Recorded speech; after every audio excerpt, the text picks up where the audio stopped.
북한은 오랫동안 핵무기 보유를 목표로 핵무기 개발을 꾸준히 해왔습니다. 그러던 중 1985년 핵확산 금지 조약 가입, 1992년 한반도 비핵화 공동선언, 1994년 북미 제네바 합의, 2005년 육자회담, 2018년 북미 정상회담 등 여러 차례 비핵화로 노선을 바꾸려는 모습을 보이기도 했는데 실질적인 폐기로는 이어지지 못했고 결과적으로 핵무기 개발에 한층 더 가까워져 지금은 북한을 사실상 핵보유 상태로 보는 시각도 많아졌습니다. 핵무기 개발은 기술적인 문제를 떠나서 국제적으로 강력히 제한되어 있습니다. 이를 어길 경우 국제사회의 제재와 외교적 고립을 피할 수 없으므로 공식적인 핵무기 보유국 외에는 핵무기를 개발 및 보유할 수 없습니다. 북한은 이런 제한 속에서도 핵무기 개발을 멈추지 않았고 그로 인한 피해는 주민들에게 전가되어 빈곤과 결핍 속에서 살아가고 있습니다. 여기서 주제에 궁금증이 생깁니다. 북한은 왜 핵무기를 포기하지 않는 걸까요? 핵무기를 보유한다고 해도 사용하는 날이 멸망하는 날이 될 텐데 비핵화를 통해 국제사회와 협력해 경제를 발전시키는 편이 더 합리적이고 이성적인 선택이 아닐까요? 그 궁금증을 둬서 독재자는 어떻게 몰락하는가의 일부 내용을 참고해 알아보도록 하겠습니다. 북한은 김씨 일가가 모든 권력을 독점하는 일당 독재 체제입니다. 이 체제를 유지하는 데 위협이 되는 존재는 외부에 있기도 하나 내부에 더 강력하게 있다고 할 수 있습니다. 예를 들어 엘리트들의 이탈이나 대중의 대규모 시위 등이 정권을 무너뜨릴 1순위 위협이라고 봐야 합니다. 그렇다고 내부 단속에만 힘을 기울일 수는 없습니다.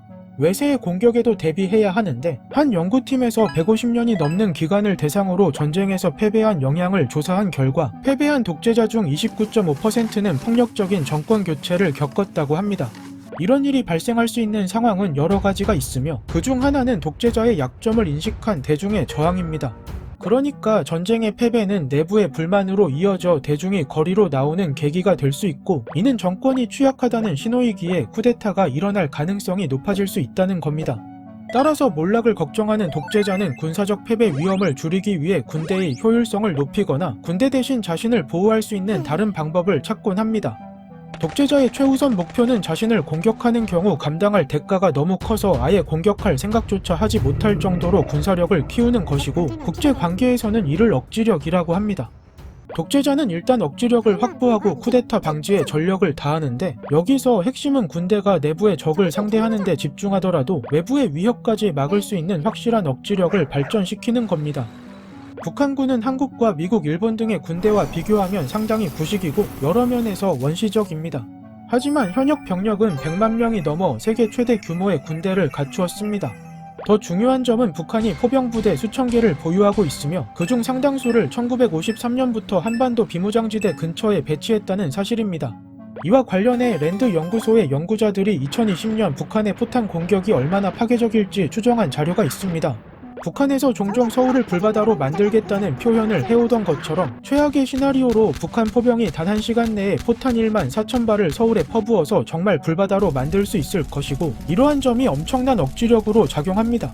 그런데 북한의 경우 포병보다 효과적인 유일한 억지력은 대량 살상 무기입니다. 보유만 하면 독재 정권은 억지력을 확보하기 위한 외부 세력 견제에 큰 병력을 쓰지 않아도 됩니다. 대량 살상 무기를 다룰 수 있고 정권에 대한 충성심을 기준으로 선발된 소수 군인만으로 충분히 억지력을 유지할 수 있으므로 이후에는 내부의 쿠데타 방지에만 힘쓰면 됩니다. 혹여나 상황이 잘못되어 무기의 통제권이 넘어갔다고 하더라도 재래식 군대와는 다르게 대량 살상 무기는 정권을 전복하는 데 쓸모가 없습니다. 핵폭탄을 투여하면 다 죽자는 이야기니까 말입니다. 또 핵무기는 대외 원조를 얻어내거나 국제협상에서 체제 안전 보장을 요구하는 지렛대로 활용될 수 있고 국내 선전용으로도 적극 활용됩니다. 선전용이란 외부의 적을 강조해 핵 개발의 정당성을 내세우고 주민들에게 위기감을 심어 통제를 강화하는 방식입니다. 그러면 주민들이 어려운 생활에도 불만이 적어지고 통제도 수월해집니다. 무엇보다 핵무기는 체제 유지와 직결되는 열쇠입니다. 당장의 핵 보유국들도 1968년 핵무기를 포기한다는 핵확산 금지 조약을 체결해놓고 아직까지 이행하지 못하고 있습니다. 이런 상황에 북한의 체제 안전을 보장해준다고 하더라도 그 말이 끝까지 지켜질 보장이 없습니다. 대표적인 사례로 우크라이나는 1994년 부다페스트 안전보장 각서를 채택하면서 핵 보유국들의 자국 영토와 안전보장을 약속받으며 핵무기를 반환했는데 2014년 러시아는 크림반도를 무력으로 침공해 합병해 버렸습니다. 그리고 이런 일이 발생하지 않더라도 내부 쿠데타 상황에서 정권이 주민들을 강압적으로 통제하더라도 외부에서 이를 제지하거나 개입하기는 한국을 포함한 국제사회에서 가만히 지켜보고 있지 않을 것이기에 현실적으로 어렵습니다. 이외에도 여러 이유가 있겠지만 결국 북한으로서는 핵무기를 포기하기가 구조적으로 매우 어렵다는 점을 알 수 있습니다. 궁금증이 해결되셨나요?